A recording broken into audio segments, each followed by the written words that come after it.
Hey guys, and welcome back to another YouTube video. In this video I'll be going through the Western Bulldogs vs Sydney game that happened last night, and close game.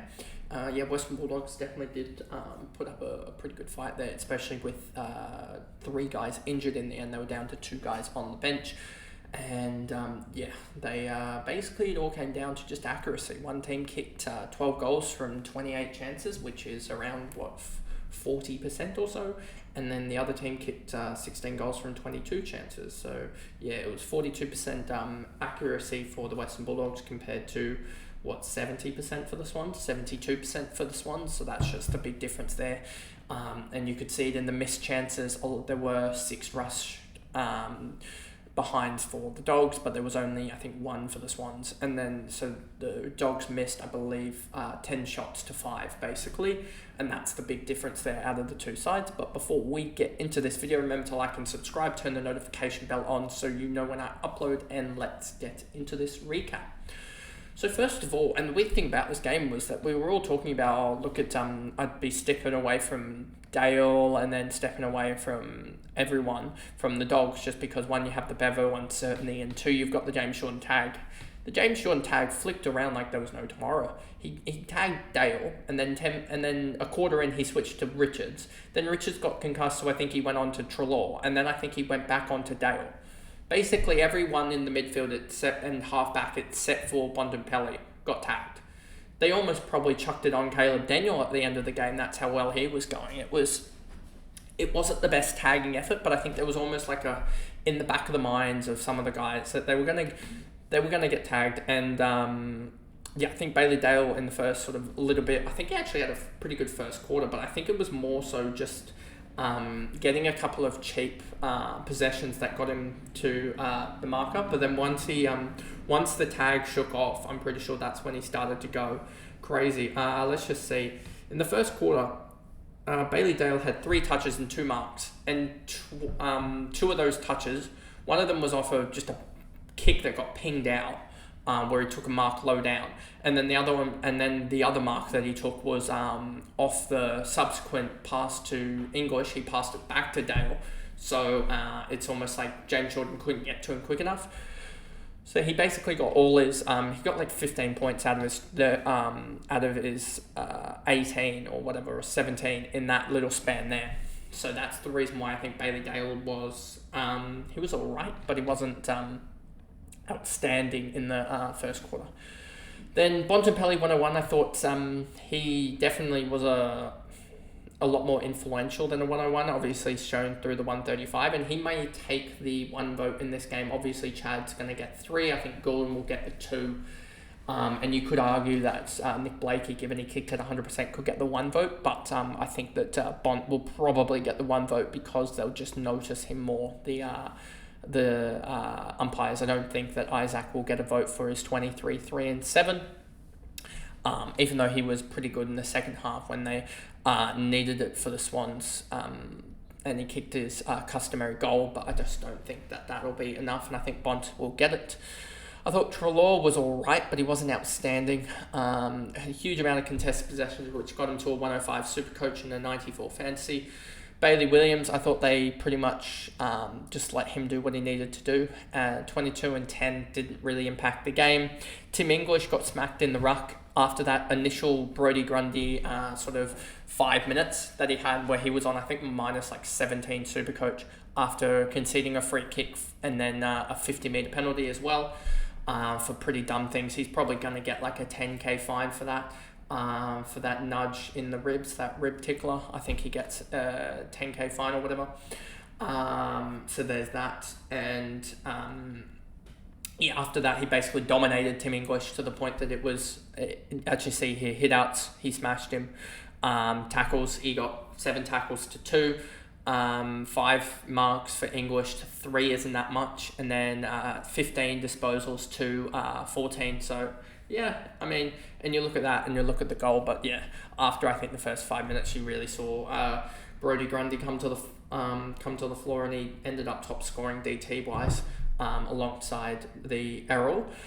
James Harms was pretty decent, but kicked a goal to get to his 84. Riley West, I thought was all right, 81.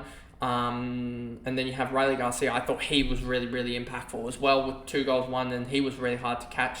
Harvey Gallagher, 1 goal, 1, 72 fantasy score for a 51. Caleb Daniel really scored late. I wouldn't be surprised if he scored 40 in the last quarter.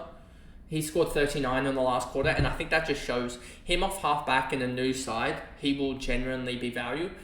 Hugo Hagen, 71. Sanders came on as a sub and contributed 21 and 5, so he was actually pretty impactful on pretty good efficiency. So yeah, he was really good.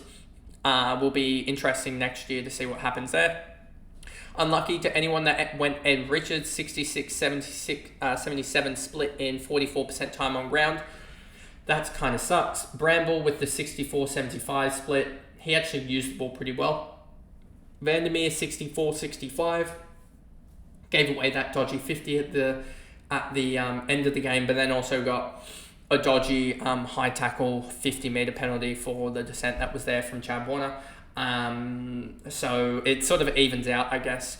The umpiring was generally just pathetic for both teams. It was almost like them versing each other, versing the umpire as well. It was neither team got basically any call that the umpire made, almost in a sense, was probably the wrong call. It just seemed like a lot of holding the balls, pushing the backs, especially missed in marking contests. There was a good, I think, 5 in the span of about 5 minutes. So yeah, they both teams profited almost from umpire mistakes, and then also got absolutely slammed by umpire mistakes. Joel Frazier, really good buy for those people that have him, especially with Ed Richards now going down with a concussion. That pretty much means that someone's going to go into the midfield, I would expect. Probably maybe just Sanders coming in, but it also saves sort of Frazier another week, especially with Scott and also Norton going down. They're starting to get to those sort of guys that are outside of the sort of top 26 in the rotation, and it sort of saves Frazier's spot, I think, a little bit more, even though they're playing different positions, these guys. Like Frazier might even go onto the wings more so. And I thought he used it after the initial mistake. I think he kicked one straight to a Swans player for a goal. I thought he used it pretty well, and that's why he ended up with a 76, which I'm pretty happy about. Liam Jones, 64-92. I thought he did a really good job on. Who was he on? Was he on? I thought he was on McDonald, to be honest, but he might have been on Amati. Yeah, I think he was on Amati, to be honest. And he did a really good job. Keith, pretty good. McRae, absolutely horrific. And this is why we say don't go players that score well. Go for guys that have the role. And McRae is number 1 for that. He basically just didn't bother turning up with 19 touches, 3 marks, 2 tackles, and 2 free kicks. So glad I didn't have him in Supercoach because he was a stinker. But have him in fantasy for a 55, which is probably even worse. Drea, Darcy, 47-42. Sucks. He's probably done now for Supercoach, so I'll be trading him out probably this week, as given he has, I believe his break-even was 39. Let me just check that. So he did beat his break-even, but it's going to be negligible. Let me just double-check with Darcy. No, not Biggie. I want Darcy. Thank you. His break-even was 16. So, yeah, he's going to go up 16, 55 gap for a 25. So he's probably going to go up, I would say 10k, 10 to 12k. 10 to 12k up would get him up to 380k, and he's going to have a monster break even, I would suspect. So yeah, we'll check on the break even. If it's still like 50 or 60, then I'll probably keep. But if it's more upwards of sort of that 80 range, then I'll probably just dump and get a better forward in or something like that, and we'll move on, as I kind of need to get, even though he is, the annoying part is he is playing, so we also need to think about job security for guys on the bench, given that the rookies coming in aren't really too flash with job security. So it may be a case of just holding him and getting rid of the other dead guys on the bench. Gordon, 119, 131, his rotation, you see here, he's down to 1 rotation on the bench, and I wouldn't be surprised if in close games like this, he also has games where he does 100%, as he only had 1 stint on the bench. Brody Grundy, he was pretty good, not really efficient, as he had 5 playing as 53% ball use, but against a tough ruckman in Tim English to do this, he's just really been, it was one of his poor games, but it was still impactful, and he had something like 9 hit-outs to advantage, and he really just, against the dog midfield, which is really, really strong, he basically quelled the advantage that they could have really gotten. Chad Warner, he was amazing. 4 goals, 3 Brownlow votes. That is one of the easiest Brownlow votes to decide for the year, to be honest. Isaac Heaney, 194 split, 23, 3 and 7. I don't think he gets a vote there. I still think he's like top 6, 7 on the ground, but he's just not top on the ground or top 3. He probably needed to kick another one late to get that vote. McInerney, 93, 94. This is what wingers can do. They'll have games like this. Jake Lloyd, 93, 21 touches, 8 and 2. He was pretty good as well. Nick Blakey, really, really efficient. 20 disposals, 5 marks, 2 tackles for 100% efficiency. Great. He's just perfect out back.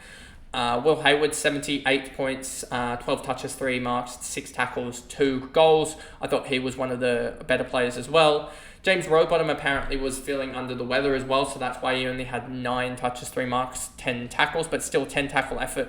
Could have been a lot better for James Rowbottom, but he's the workhorse, the selfless guy that will give up his game for the betterment of the team. Logan McDonald, 15 touches, 9 marks, 1 goal, 1. Probably could have ended up with 2 or 3, but I thought the Dogs defenders did pretty well and had to work up the ground to get his to get ball, but he's not fancy relevant. Florent as well, this sort of just shows with the Sydney backline and halfbacks and wingers, they really just all have a 70 game in them, and Florent, Campbell, all around that same marker. Campbell, he just feels like one of the weaker guys in the squad. He had 11 touches, 8 marks, 3 tackles. He sort of was there or thereabouts. Bigger second half than first, but not really relevant. Melican, 65, Papley, 64 on 14, 6 and 1 and 1 goal, 1. The goal that he did kick was almost goal of the round. Didn't know how he was going to get it down to his foot. Cunningham, 57. Hayden McLean, 54. I think Hayden McLean was almost, even though he kicked 2, it felt like he was well beaten. James Jordan, 53. Not the best game for him, but one of those games where, you can just have a game where you don't really impact it. And that was one of his, and he comes back after the bye. I don't even know who they play. I will double check that for you guys. Who do they play out after the bye here? 1 second. They play Geelong after the bye. I wouldn't be surprised if he goes to a Max Holmes or something like that. Marty, 51, Rampy, 49, Taylor Adams, 49. I don't think Taylor Adams had his best game. 11 touches, 2 marks, 4 tackles and a goal. 2 free kicks against probably doesn't help as well. But he'll have better games than this. Then Aaron Francis was really poor, and we had the ability to sub him out for Matt Roberts in the last quarter as they went down. Norton went down, so they had only 2 tools, and then they also used Bontempelli up forward a little bit. So that gave us the ability to sub out Francis for Roberts, and Roberts looked all right. Did make 1 clanger with one of his kicks, but he probably should be back in the side for Campbell, I would suspect. And even if you have to push Jake Lloyd up to be a winger and have Roberts off halfback, I think I'd much rather that. But anyway, that pretty much is the video there going through the Western Bulldogs versus Sydney game. And just a good game. Swans go to 10 and 1, and they keep that percentage, I'm pretty sure, relatively around the mark. 150.1. It's still above 150 after 11 games heading into the bye, so they'll head into round 13 with a 150%. That's pretty good, and I think the Dogs are still 121.3, so they're still going to probably be up there with the best percentages in the comp. Just really happy about that, and I guess we will go on to the game tonight between Fremantle and Collingwood, so I'll see you guys in that one. Bye guys.